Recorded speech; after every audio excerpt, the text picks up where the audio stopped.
You've called them the Trump tariff tax. Why? Ooh, why, Mike? Please. Well, first off, look how much he loves it. Look, he's like, ooh, yeah, let me talk about that, baby. Do you ever worry that President Trump will order an investigation into you for your actions on January 6th? He should. I don't worry about it. I regret. Do you rule out running for president? Yeah, I have no plans. I don't see it. But as I said, we'll keep standing for everything we've always stood for, and we'll let the future take care of itself. No, Mike, it's because nobody's going to vote for you. Get out of here, Mr. Election Certifier. It's SeanDaniel here. First of all, please hit the like button just because I made it through for you guys this whole interview of Mike Pence and Kristen Welker, two of the most cringe, uptight, Karen-like, pretentious, righteous people. I made it through the whole thing for you, so please hit the like button just as a service to me. Consider subscribing if you want to see more. Get ready. You're going to have to watch Mike Pence for a couple minutes, maybe 10 minutes.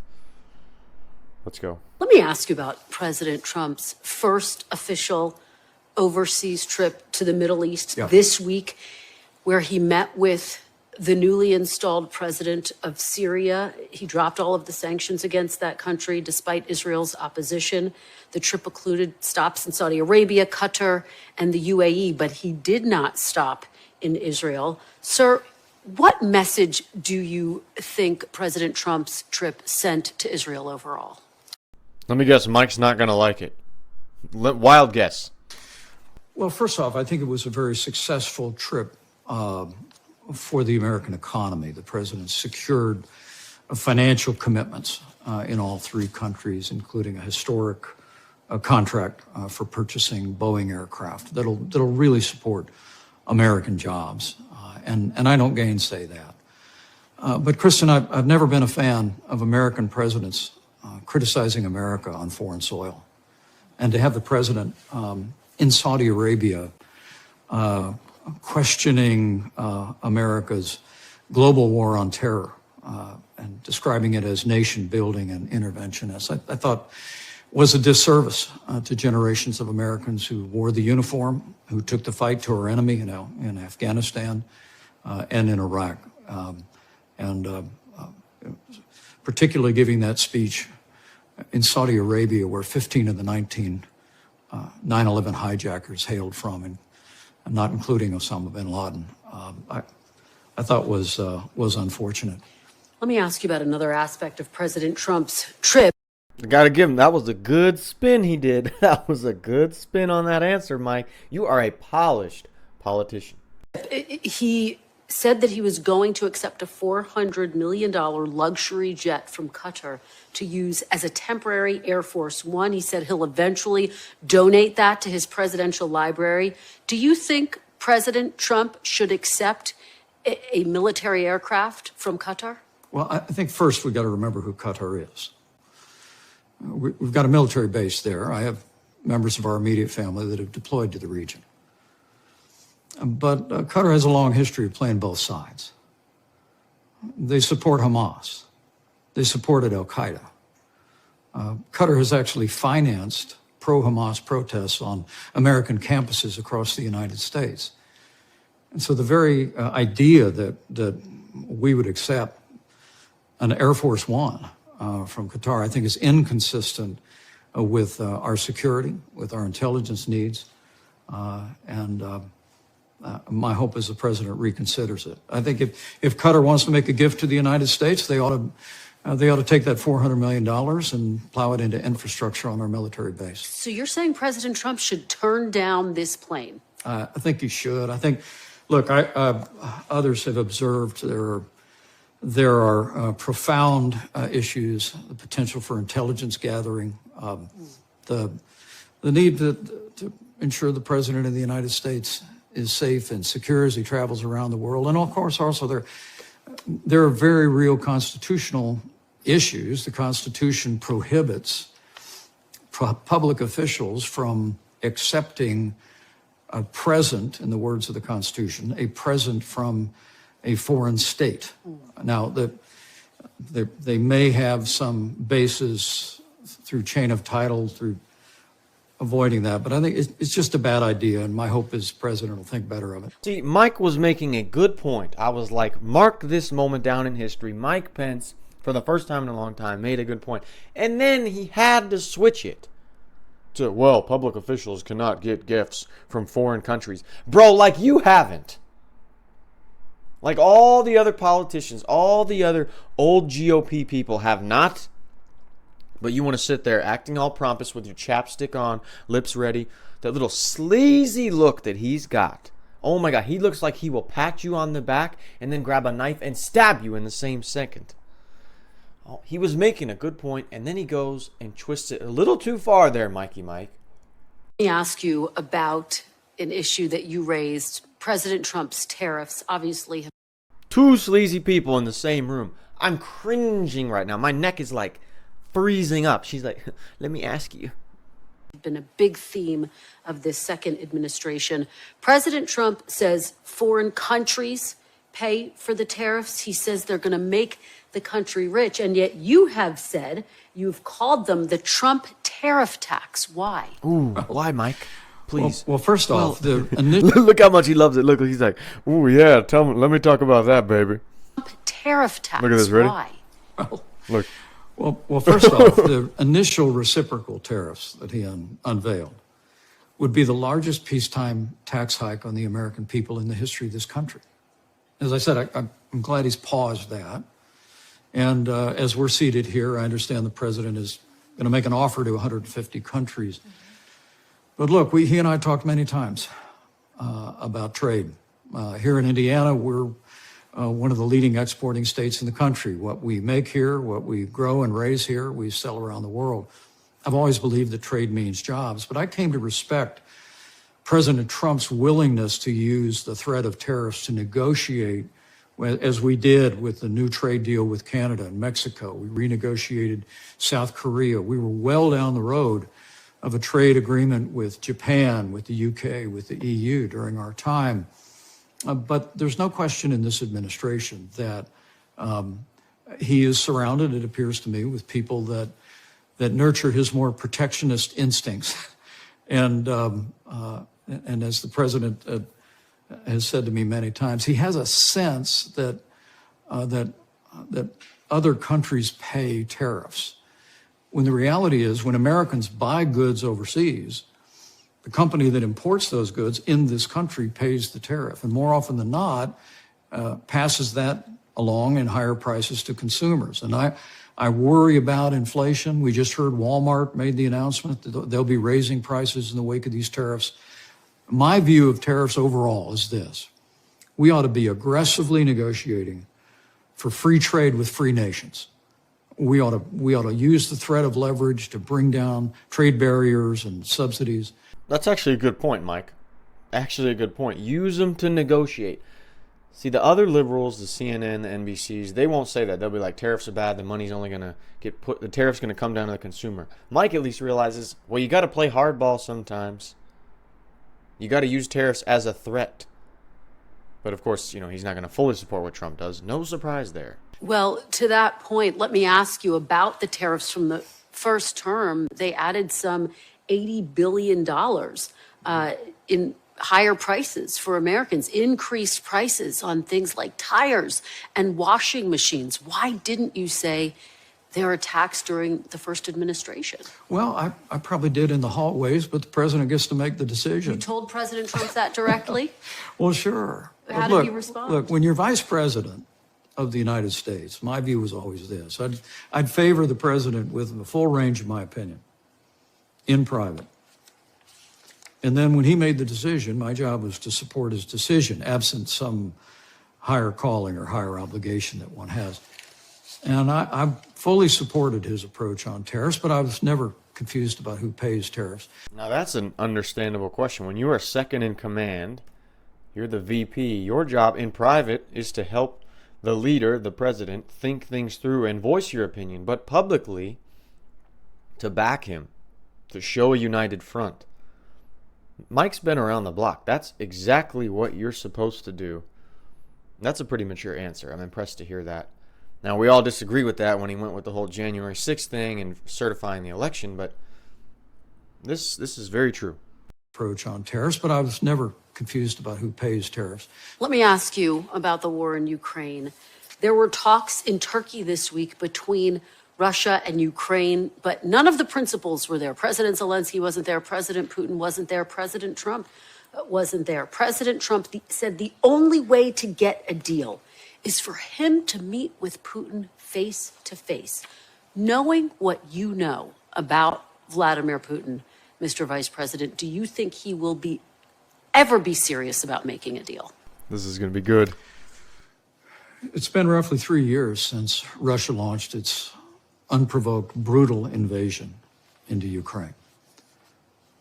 Hundreds of thousands of lives have been lost. At the outset of the war, I actually traveled with my wife across the border to a refugee center.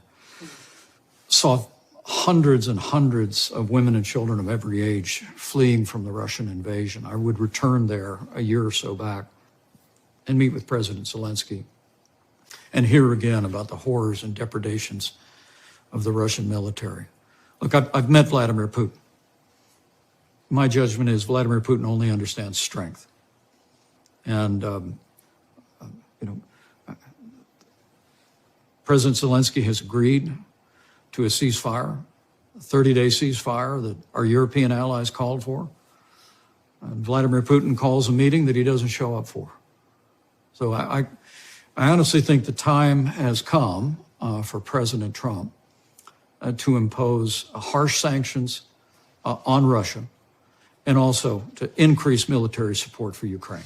I think those two messages, making it clear, in combination with the president's good recent dialogue with President Zelensky that took place at the Vatican, and in addition to the new mineral deal, which I think sent a deafening message to Moscow that America and Ukraine are here to stay, I think the time is now for sanctions against Russia, additional sanctions against Russia, Kristen, and also renewed military support for Ukraine. I think that and only that has the potential to bring Vladimir Putin to the table and achieve a just and lasting peace. Makes sense, really, what he's saying. You got to show strength for Putin to back down, because Putin is not going to back down, it looks like, with anything. He's going to play games, because Zelensky has no power, and the only power he has is if the U.S. jumps in, more military support. But we also know just how much possibly, allegedly, let me get my lawyer speak on, money and influence and opportunities and deals have gone on by everybody continuing to throw money, throw support into Ukraine.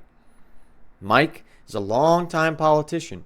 We all know about a lot of these politicians who love the military-industrial complex so that these wars can keep going, so certain companies can make money off the war, and then by these politicians pushing for the war to continue, they end up getting a kickback. How much of that has to do with Mike's answer? I don't know. But it does make sense what he says about you got to be strong for Putin to take you serious. He's not going to stop invading Ukraine just because Zelensky's like, yeah, please stop. So, two sides to it. Let me know what you guys think down below. Last month, President Trump directed the Attorney General to review 2 people he considers to be political foes, including Chris Krebs, who's the election official who called the 2020 election the most secure in American history. Do you ever worry that President Trump will order an investigation into you for your actions on January 6th? He should. I don't worry about it. I regret some of the rear-view thinking this administration's been doing. I mean, for people that did their job, some of the cancellation of security details around people like Secretary of State Mike Pompeo and John Bolton, I think have been regrettable. But, elections are about the future. And I think the American people elected President Trump to return to the White House to focus on the future. And if I had a word with him, I'd encourage him to keep eyes forward and embrace the better angels of his nature in all these issues. Mike, the reason we elected him is because we were pissed at the bullshit you were pulling on January 6th. We were sick. Oh my God, I almost went on a cursing spree right there. We were sick. We were sick of everybody throwing it down our throats. Oh, Biden's the most popular president in history. Bro, we saw the rallies. That's also why Trump keeps talking about it. He's back in the White House and he's like, look, MFers, I'm back. And I told you guys I was going to be back. And I told you before it was rigged why I wasn't back before. He's speaking to us, Mike, the majority who voted for him, and not your ass. You were recently awarded the John F. Kennedy Profile and Courage Award for your actions on January 6th. President Trump pardoned nearly 1,600 people who were criminally charged in connection with their actions on January 6th. You said that pardoning people who assaulted law enforcement, quote, sent the wrong message. What message did those pardons send, sir? Well, first, let me say I was deeply humbled by the recognition that we received from the John F. Kennedy Library.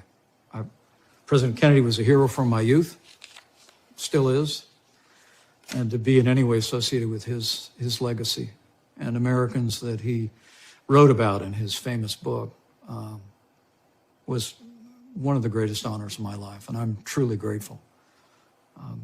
But look, I will always believe by God's grace I did my duty that day to support and defend the Constitution of the United States and see to the peaceful transfer of power. But individuals who broke into the Capitol, who assaulted police officers, I said that day, and I believe to this moment, should have been prosecuted to the fullest extent of the law. Now, I will say, Kristen, I know there were people that came into the Capitol that day that just walked through an open door. Meant no harm, did no harm. Those people, every single one of them, if they were caught up in the legal system, they should have been pardoned. But the people that engaged in violence, you know, we're at the end here of Police Week in Washington, D.C. That's where the families of fallen officers come to our nation's capital every year to remember those who died in the line of duty. The heroes on January 6th were all wearing uniforms. I mean, they held the line. They made it possible for us to secure the Capitol, reconvene the Congress, and complete our work under the Constitution of the very same day. And for my part, I will always believe to have pardoned people that assaulted police officers that day was wrong. Would you ever consider running for president again? I don't see that in my future. You know, our family's been blessed in so many ways. I mean, I'm a guy that grew up in a small town here in Indiana. I just dreamed of being the congressman from my hometown, and I got to live that dream. But the opportunity to be governor here in Indiana, to go on to be vice president of the United States, was beyond anything I imagined. And I had a chance to run for president. We did that last time. But I will tell you from my heart, Kristen, what I feel is my calling is exactly what called me to the Republican Party in the days of Ronald Reagan, and that is that I want to be a voice for conservative values. I want to be a voice for the policies and liberties enshrined in the Constitution of the United States. That's what defines us as Americans. I want to be a champion of the conservative cause, and that's where I'll stay focused, and we'll let the future take care of itself. So just to be very clear, do you rule out running for president ever again, based on what you're saying? Yeah, I have no plans. I don't see it. But as I said, we'll keep standing for everything we've always stood for, and we'll let the future take care of itself. No, Mike, it's because nobody's going to vote for you. That's why you ain't running for president. You tried to do it in 2024, and everyone was like, get out of here, Mr. Election Certifier.